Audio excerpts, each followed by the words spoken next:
سورہ الانفال ہمیں زندگی کی سب سے گہری سچائی سکھاتی ہے کہ ہر حق محنت سے جڑا ہوتا ہے اور ہر انعام نیت سے۔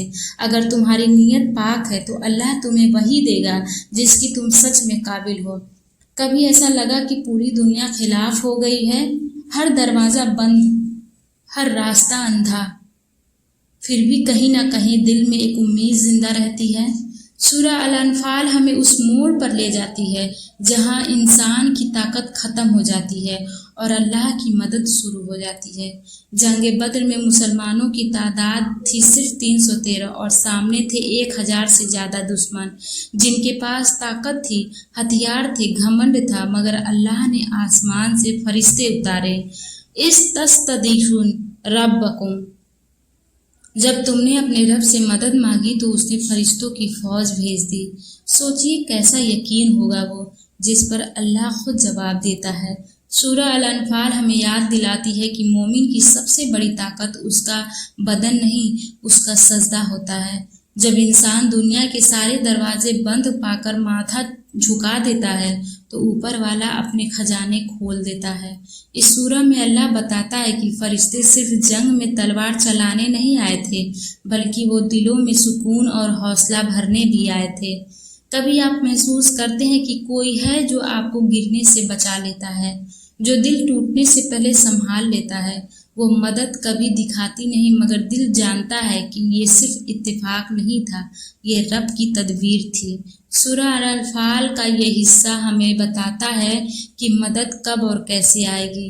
یہ تمہارا کام نہیں، تمہارا کام صرف سچا یقین رکھنا ہے۔ اللہ ان لوگوں کی مدد نہیں کرتا جو اپنے دم پر لڑنا چاہتے ہیں، بلکہ ان کی کرتا ہے جو خود کو پوری طرح رب کے حوالے کر دیتے ہیں۔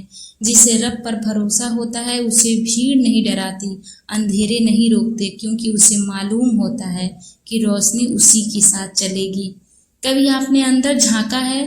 جہاں کوئی نہیں دیکھ سکتا وہاں خود ادھوری سچائیاں پڑی ہوتی ہیں جن میں ہم خود بھی نظر چرا لیتے ہیں۔ سورہ الانفال کا یہ حصہ ہمیں صرف جنگ کے میدان کی بات نہیں بتاتا بلکہ اندر کے میدان کی بھی بات کرتا ہے۔ منافقوں کی پہچان سامنے آنے لگتی ہے، وہ جو زبان سے لا الہ کہتے تھے مگر دل میں خدا سے زیادہ ڈر لوگوں کا رکھتے تھے۔ اللہ فرماتا ہے وہ لوگ جب تم سے ملتے ہیں تو کہتے ہیں ہم تمہارے ساتھ ہیں، اور جب اپنے شیطان ساتھیوں کے پاس جاتے تو کہتے ہیں ہم تو تمہارے ہی ساتھ دے رہے ہیں۔ دوگلے پن کی یہ مثال آج بھی ہمارے چاروں طرف موجود ہے۔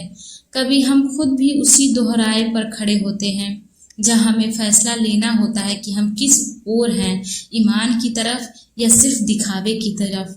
سورہ الانفال ہمیں بتاتی ہے کہ ایمان صرف ایک لفظ نہیں بلکہ ایک ذمہ داری ہے، ایک ایسا اجالا جو صرف مسجد میں نہیں بلکہ بازار میں، رشتوں میں، غصے میں، محبت میں، ہر جگہ برابر روشنی کرتا ہے۔ اس سورہ میں اللہ کہتا ہے اگر تم اللہ سے ڈرتے رہو تو وہ تمہیں صحیح غلط میں فرق کرنے کی طاقت دے گا، یعنی فرقان، ایک ایسی نظر جو لوگوں کو نہیں خود کو دیکھنا سکھا دیتی ہے۔ اور سب سے خاص بات سورہ الانفال ہمیں یہ بھی بتاتی ہے کہ حق کے راستے پر چلنے والے اکیلے نہیں ہوتے، ان کے ساتھ وہ طاقت ہوتی ہے جو نظر نہیں آتی مگر فیصلہ کرتی ہے۔ اگر آپ کے دل میں بھی کبھی یہ سوال آیا کہ میں حق پر ہوں یا صرف بھیڑ کا حصہ، تو آج کا یہ حصہ آپ کو سوچنے پر مجبور کر دے گا۔ یہ نظمہ قرآن کا سفر صرف تلاوت نہیں بلکہ تجربہ ہے، قرآن کو اپنی زندگی میں جوڑنے کا۔ اب سوال آپ سے، کیا آپ نے کبھی اپنے اندر جھانک کر دیکھا ہے کہ آپ ایمان میں مکمل ہیں یا صرف بول چال سے مسلمان؟ اگر اس بات نے آپ کو چھو لیا ہو تو نیچے کامنٹ میں اپنا جواب ضرور دیجیے، اور نظمہ قرآن کو سبسکرائب کرنا مت بھولیے کیونکہ ہمارا ہر حصہ آپ کو آپ سے ہی ملوانے آیا ہے۔